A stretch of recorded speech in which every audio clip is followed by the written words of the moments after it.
Днес ще ви кажем каква е разликата между най-новата серия на V-Set Apex и класическата серия на V-Set. Така че останете до края да разберете какви са разликите и коя тротинетка си заслужава повече през 2024. Представям ви V-Set 8 Apex и V-Set 8.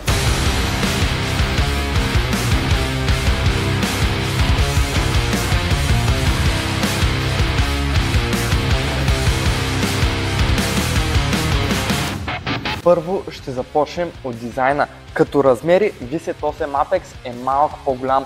Той, разбира се, е и по-тежък, но за това ще ви споделя по-нататък. Виждаме, че платформата за стъпване е по-широка, някъде към 22-23 см, а като дължина е еднаква 55 см. Разцветката на V-Set 8 Apex е матово черно с бели елементи, имаме и малко червено тук на дека. Също така няма как да не се забележи отдалече благодарение на тези LED светлини, които са на кормилната тръба и отстрани по дека. Той прилича на космически кораб. Имаме и карбонови елементи навсякъде в тротинетката, така че да предаде повече към спортния вид. От друга страна, V-Set 8 си е класическа тротинетка.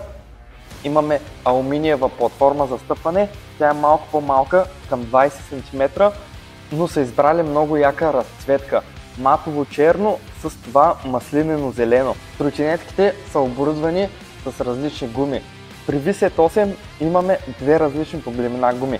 Предна от 8,5 инчова пневматична гума и задната е 8 инчова плътна гума. При V-Set 8 Apex и двете са плътни и са 8 инчови. Сигурно си мислите, с две плътни гуми V-Set 8 Apex ще вози изключително твърдо, но сте в грешка, защото тази тротинетка има уникално окачване. Едно от най-добрите, които съм пробвал на електрическа тротинетка. V-Set 8 обаче не отстъпва, защото има също доста добро окачване, въпреки че нямаме толкова голямо движение на амортисьорите. Тези тротинетки са изцяло за практичността, защото, както знаем, с плътните гуми няма да ни се налага да ги сменяме, защото те не са пукат. Но от към практичност V-Set 8 има един плюс, защото тя не е с дискови спирачки като V-Set 8 Apex, а тя е с барабанни спирачки, които изискват минимална поддръжка. И двете тротинетки са с новите екрани на V-Set, които са с много як дизайн и са супер цветни и ярки, така че ще ги виждаме през деня без проблем. Интересното на Apex серията е, че като ги включим, те автоматично застават на парк и не могат да се карат, а V-Set 8 директно се включва на първа скорост. И двете тротинетки могат да се сгънат тук по средата, могат да се сгънат и кормилата им и така не заемат почти никакво място и са супер лесни за транспортиране и съхранение. V-Set 8 обаче се сгъва значително по-лесно, защото V-Set 8 Apex има контра. Сега да поговорим за характеристиките на тротинетките. V-Set 8 Apex е оборудвана с два мотора по 600 W, общата мощност е 1200 W. Може да развие до 42 км с тези два мотора. Също така имаме две различни по големина батерии. Една от 15,6 ампера, с която може да измине до 50 км на едно зареждане, и една от 19,2 ампера на LG, с която може да измине до 70 км на едно зареждане. И двете са 48 волтови. Сега ще ви споделя някои от плюсовете и минусите на тротинетката. Първо, че тя има супер готини функции. В кормилната тръба имаме зарядно USB и USB Type-C, с което може да се зареждаме телефона. Друго нещо е, че на Apex моделите могат да им се вадят батериите. Сега ще ви покажа как. За да извадим батерията на тротинетката, задържаме плюса и минуса, за да влезем в настройките. Трябва да сме на P1 и натискаме плюса. След това изключваме тротинетката и батерията е готова за вадене.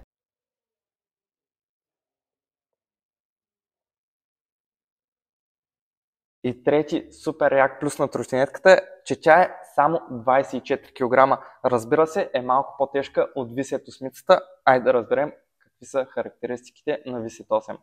V-Set 8 е оборудвана с един мотор с мощност от 600 W, който е на задната гума, а V-Set 8 Plus е с два мотора по 600 W.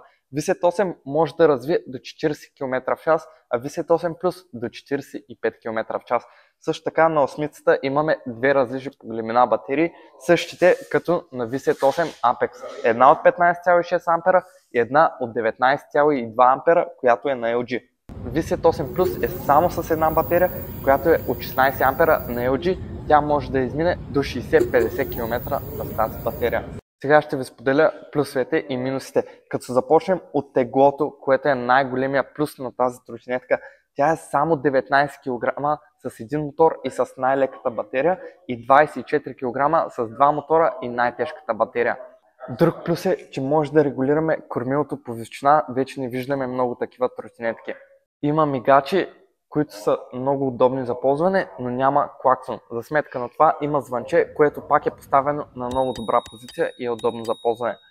Като цяло тротинетката няма много минуси. Ако искате да видите пълното ревю, натиснете линка по-горе вдясно.